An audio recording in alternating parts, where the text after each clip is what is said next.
हूँ दोस्तों, bank Nifty की फाइनल क्लोजिंग हमें मिली है 42,832 की और लास्ट डे की क्लोजिंग से आज हमने 320 पॉइंट नीचे जाके बैंक निफ्टी पे क्लोज किया। और देखेंगे तो अगर ऊपर से यहाँ से देखेंगे तो पिछले 2 दिनों में जो हमारा करेक्शन है वो लगभग 1000 पॉइंट का करेक्शन यहाँ पे हाई से इस हाई से मिल चुका है। और जब ब्रेकडाउन दिया था उस ब्रेकडाउन से लगभग हम 800 पॉइंट नीचे आ चुके हैं। जैसा कि मैंने आप लोग को बताया था कि ये हमारा सपोर्ट लेवल है और अगर बैंक निफ्टी सपोर्ट लेवल के नीचे ट्रेड करता है तो यहाँ पे आपको 800 से 1000 पॉइंट की वन वे गिरावट आपको देखने को मिलेगी और वो यहाँ पे कंप्लीट हो चुका है। जैसा कि मैंने कल की वीडियो में भी बताया था, वीकली एनालिसिस की वीडियो में बताया था कि ऑलरेडी हमारा जो नेक्स्ट मूव यहाँ पे होना चाहिए वो होना चाहिए 42,888 का ये होगा और 48 के पास हमने यहाँ पे 32 के आसपास हमने यहाँ पे क्लोजिंग दी है। अब अगर ये इसके नीचे इस लो के नीचे ट्रेड करता है तो जो नेक्स्ट सपोर्ट यहाँ पे निकल के आता है वो निकल के आता है 42,222 का।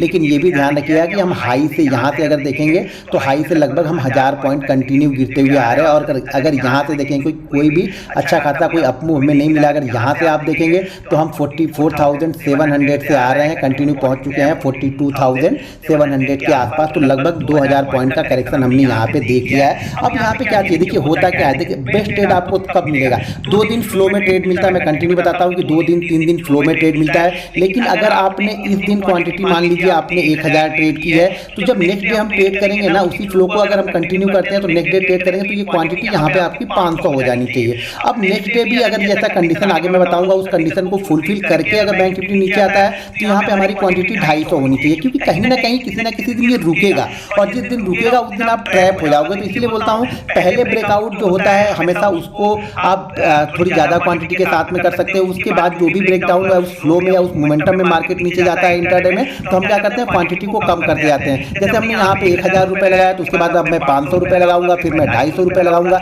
इसी फ्लो में गया। अगर इसी फ्लो में और जा रहा है तो फिर इस क्वांटिटी और कम यहाँ पे करनी होगी आपकी, क्योंकि उसी मोमेंटम में जा रहा है। अभी ध्यान रखिएगा 2 दिन 3 दिन के बाद कहीं पर भी देखेंगे कुछ बड़ी मूवमेंट जब होती है 2 दिन 3 दिन के बाद फिर अप एंड डाउन के मूवमेंट आपको देखने को मिल जाएंगे। फिर आपको क्या लगेगा कि मार्केट थोड़ा सा अप जाएगा, थोड़ा सा डाउन जाएगा, उसके बाद फिर मार्केट क्या करेगा आपका एसएल कर देगा। तो यहाँ पे सबसे बेस्ट होता है कि क्वांटिटी को कम करते जाना है और शांति से बैठ के ट्रेड करना है। देखिए 2 दिन अच्छे ट्रेड मिलने के बाद तीसरे दिन लोग क्या करते हैं, यहाँ पे इसने 1000 ट्रेड किया, अगले दिन उन्होंने क्या किया ट्रेड कर लिया होगा, अगले दिन उन्होंने 2000 ट्रेड कर लिया, इसमें प्रॉफिट होगा, अगले दिन वो 3000 की जगह 4000 ट्रेड करने बैठ जाएंगे और वहीं पैसे लोग और मार्केट आपका सारा पैसा लेके चला जाएगा। तो इन सब चीज़ों को ध्यान में रखिएगा। अब यहाँ पे आपको स्लो शांति से यहाँ पे सोचना है कि भाई 2 दिन का जो पैसा बन गया है उस पैसे को पहले बचाना है और बचाने के साथ में छोटे रिस्क के साथ में मैं यहाँ पे ट्रेड लूंगा।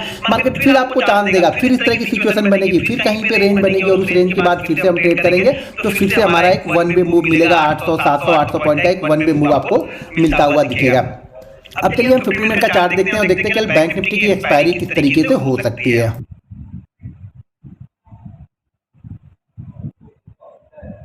अब दोस्तों यहाँ पे मैंने 15 मिनट का चार्ट लगा लिया और 15 मिनट के चार्ट पे ध्यान से देखेंगे। मैं कई दिनों से ये बातें आप लोग को बताते आ रहा हूँ कि बैंक निफ्टी किसी भी दिन क्या कर रहा है, अपने पिछले हाई को क्रॉस नहीं कर रहा है। जो भी डे का हाई बन जा रहा है ना अगले दिन उस डे में ये क्रॉस नहीं कर पा रहा है, उस हाई को उस हाई से नीचे ही यहाँ पे ट्रेड कर रहा है। अभी तक यहाँ पे क्या कर रहा था, ओपन होने के बाद हम ऊपर जा रहे थे, ओपन होने के बाद हम ऊपर जा रहे थे। अब हम यहाँ पे क्या कर रहे हैं, हम ओपन होने के बाद नीचे आ रहे हैं। तो फ्लो कहाँ बन गया, नीचे का बन गया। और जो हमारा ये सपोर्ट लेवल पहले जो मैंने बताया था कि 43,600 550 इसके नीचे ब्रेक करेगा तो एक मोमेंटम बनेगा, वो मोमेंटम बना। फिर देखिए आज भी मार्केट क्या हुआ, कल की क्लोजिंग से ऊपर ही ओपन हुआ, फिर यहाँ पे 43,400 के आसपास गया। यहाँ पे देखिए मार्केट ने पूरा टाइम दिया हमें, जैसे कि मैंने कल की वीडियो में भी आप लोग को बताया था कि मार्केट को टाइम बिताने दीजिएगा। देखिए जल्दीबाजी में कोई ट्रेड नहीं करना। 2 ही चीजें मैंने क्लियर कर बताई थी कि पहली बात तो ऊपर जाने में मुझे ज्यादा कोई इंटरेस्ट है नहीं। अगर इंटरेस्ट कुछ बनता भी है रेंज बनने के बाद में तो मैं यहाँ पे क्वांटिटी 25 ही ट्रेड करूंगा। लेकिन अगर रेंज बना के मार्केट नीचे की साइड में ब्रेक करता है तब मैं यहाँ पे क्वांटिटी 100 ट्रेड करूंगा। कहने का मतलब ये है कि अगर मान लीजिए मेरे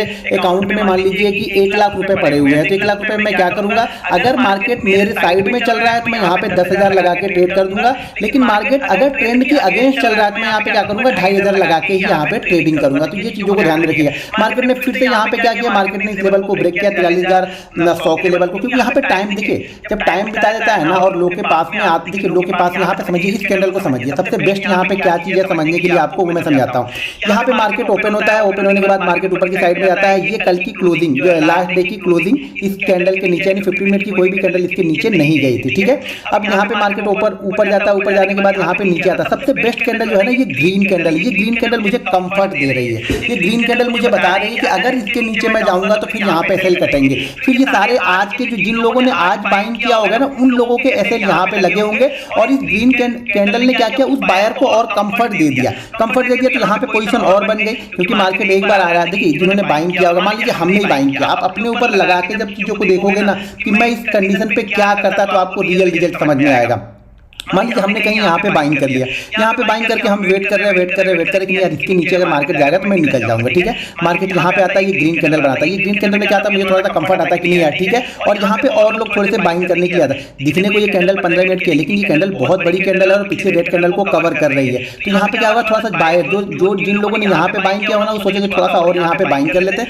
उसके बाद इस रेड कैंडल ने ये बताया कि मार्केट वाकई अब फिर से नीचे ब्रेक करने के लिए तैयारी कर रहा है। तो मार्केट ने जब इसको ब्रेक किया तो ये ग्रीन कैंडल हमारा ऐसा हो गया, क्योंकि इस लेवल पे आने के बाद क्या हुआ, बाहर कहां तक लेके गए, इस ग्रीन कैंडल का हाई। तो ये ग्रीन कैंडल का जो हाई होगा वो हमारा यहाँ पे एसएल बन गया, और इसके नीचे अगर ये ब्रेक किया तो ये हमारा यहाँ पे एंट्री पॉइंट हो गया। तो देखने में आपको छोटा दिख रहा है, लेकिन ये 43,100 से वन वे जो आया था वो आया था 43,838 या 840 तक आया था, सॉरी 42,838 840। तो ये लगभग आपको 250 पॉइंट की मूवमेंट है, यानी 250 पॉइंट के 3 मिनट 3 कैंडल है, आपको 250 पॉइंट दे जा रही है। 250 पॉइंट वन वे अगर मिल गया, उसके बाद दिन भर देखने की जरूरत ही क्या, आपको बैठ के थोड़ा सा इंतजार करना। देखिए अगर आप इंतजार करना नहीं जानते ना तो फिर मार्केट आपके लिए है ही नहीं। यहाँ पर भी सारे दिन मार्केट ने बैठाया रहा, बैठाने के बाद आज ट्रेनिंग में मैंने बताया भी था आप लोग को, जैसे मार्केट यहाँ पे गिरा आपको मिल गया। आपको अगर यहाँ पे देखेंगे 2 कैंडल में आपको कितने 400-500 पॉइंट मिल गए, यहाँ पे 2 कैंडल में आपको 250 पॉइंट मिल गए। अब यहाँ पे क्या कल के लिए देखिए बेस्ट सिचुएशन क्या होगी, कल के लिए बेस्ट सिचुएशन यही होगी कि मार्केट फिर से कल ऊपर ही ओपन हो। देखिए अगर बेस्ट ट्रेड आपको ढूंढना है ना तो आपको अपनी कंडीशन में मार्केट को खुलने दीजिए। देखिए मार्केट कहाँ पे खुलेगा ये आपके हाथ में नहीं है, हमारे हाथ में नहीं है। आप एनालिसिस कर सकते हैं, सोच सकते हैं कि मैं ट्रेड कहाँ पे लूंगा, मेरा बेस्ट सेटअप कहाँ पे बनेगा। तो मेरा बेस्ट सेटअप यहाँ पे कहाँ पे बन रहा, मेरा बेस्ट सेटअप बनेगा। देखिए यहाँ पे अगर ध्यान से देखेंगे तो मार्केट 12:30 बजे के बाद मार्केट ने ये 800 वाले लेवल पे पास तक नहीं आई, लास्ट एक कैंडल गई है, लेकिन क्लोजिंग हमने ऊपर कर दी है। तो ये रेंज हमारे लिए बहुत अच्छी है कि मार्केट यहाँ 800 से लेकर के ये 43,000 के बीच में कहीं पे ओपन हो, ठीक है। 8,000 से लेकर के 43,000 के बीच में अगर मार्केट कहीं पे ओपन होता है और थोड़ा सा टाइम बिताया था, ठीक है। टाइम बिताना बहुत जरूरी, टाइम इसलिए जरूरी है कि कुछ पोजीशन आप दोनों साइड की बन जाने दो। जब बाइंग साइड की सेल साइड की दोनों साइड की पोजीशन बनती है, जब एक साइड मार्केट निकलता है तो वो पोजीशन कटनी स्टार्ट होती है। जब मार्केट कटनी स्टार्ट होती है तो हमें वो मोमेंटम मिल जाता है 100 पॉइंट 150 पॉइंट जो बैंक निफ्टी मोमेंटम चाहिए ना, वो मोमेंटम हमें मिल जाता है। अगर ये इसी फ्लो में कहीं पे चला जाए ऊपर या नीचे तो शांति से बैठे रहो, 2 दिन बना, तीसरे दिन नहीं बनेगा तो भी चलेगा, शांति से बैठना सीखो। अगर इसी रेंज में मिल जाए, मार्केट रेंज में मिल जाए, और रेंज में मिलने के बाद थोड़ी देर यहाँ पे टाइम बिताने के बाद थोड़ा टाइम बिता ले, आधे घंटे 15 मिनट, आधे घंटे 30 मिनट 45 मिनट यहाँ पे टाइम बिताए। जितना ज़्यादा, एक चीज़ और समझ लो, जितना ज़्यादा यहाँ पे टाइम बिताएगा, जितना ज़्यादा 1.5 घंटे 2 घंटे 2.5 घंटे, अगर 1:30 बजे तक मान लो ये 12:30 1 बजे तक इसी रेंज के बीच में चलता रहा, इसी 200 पॉइंट की रेंज के बीच में चलता रहा, और उसके बाद कहीं पे इसने नीचे की रेंज को ब्रेक किया, तो ये समझिएगा बहुत तेजी से मार्केट फिर से एक नीचे की साइड का मूव दे सकता है। लेकिन 2 दिन ऑलरेडी मार्केट ने दे चुका है मूव, तो ये आपको हमेशा ध्यान में रखना है कि ये रिस्क आपके पास में है कि मार्केट 2 दिन ने बिल्कुल डायरेक्शनल मूव आपके साथ में दिया है। तो अगर अगले दिन डायरेक्शनल मूव ना दे, मान लो ब्रेक किया और तुरंत ऊपर निकल गया, तो तुरंत वहां से निकल भी जाना, ज्यादा देर तक सोच विचार नहीं करना है कि मार्केट अगर इसी रेंज में रहा और उसके बाद नीचे की साइड में निकलता है तो फिर मार्केट एक मूव देगा। जो नेक्स्ट मूव यहां से निकलेगा मार्केट के लिए, वो मूव निकल सकता है शायद 42,666 और उसके बाद 42,555। ये मूव के लिए शायद मार्केट तैयारी करेगा अगर यहां पे टाइम बिताता है तो, काफी टाइम यहां पे बिताने के बाद। अब मान लीजिए मार्केट यहां पे टाइम बिताता है, वो नीचे का ब्रेक नहीं करता है, ऊपर का ब्रेक करता है। तो ऊपर का ब्रेक करने के लिए उसको कम से कम 43,055 के ऊपर अगर होल्ड करेगा ना, तो ही जिन लोगों ने शॉर्ट किया होगा ना वो शॉर्ट कवर करने के लिए आएंगे। जो भी यहाँ पे जो राइटर होंगे ना, वो राइटर अपनी पोजीशन यहाँ पे कवर करेंगे। जो कॉल राइटर होंगे वो निकलेंगे कब, उनको 43,000 तक कोई फर्क नहीं पड़ेगा। वो 43,055 के ऊपर सस्टेन करेगा ना, तो फिर शायद वो अपनी पोजीशन को यहाँ पे कवर करे।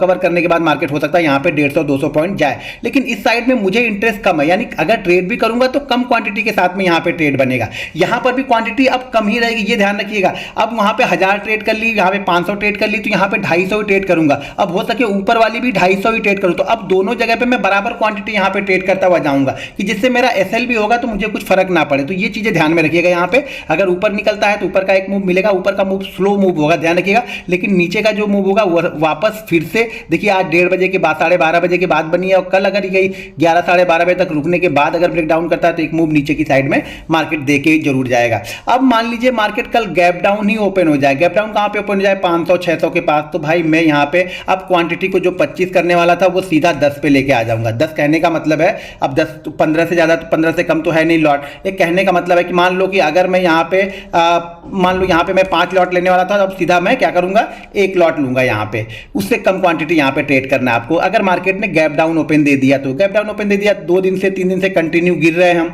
उसके बाद तीसरे दिन में गैप डाउन ओपन हो, चांसेस ज्यादा होंगे कि फिर यहां पे 500 और 600 के बीच में जो मैंने 500 का वो बताया, यहां पे अगर कंसोलिडेट करके ऊपर की साइड में निकलेगा तो फिर एक अच्छा मूवमेंट मिलेगा, 250-300 पॉइंट। फिर ये कहां पे जाने की कोशिश करता है, 42,888 के पास जाने की कोशिश करेगा। अगर गैप डाउन ओपन हो, गैप डाउन ओपन होने के बाद ये 500-600 के पास में कहीं पे रेंज बना के कुछ ट्रेड करता है, तो अब रेंज बनाने के बाद नीचे की साइड में जाएगा तो क्वांटिटी बहुत छोटी, क्योंकि ऑलरेडी यहां से 300 पॉइंट निकल चुके होंगे, तो क्वांटिटी छोटी ही ट्रेड करना। कल के सेशन में एक चीज ध्यान रखना, क्वांटिटी आपको छोटी ही ट्रेड करनी है।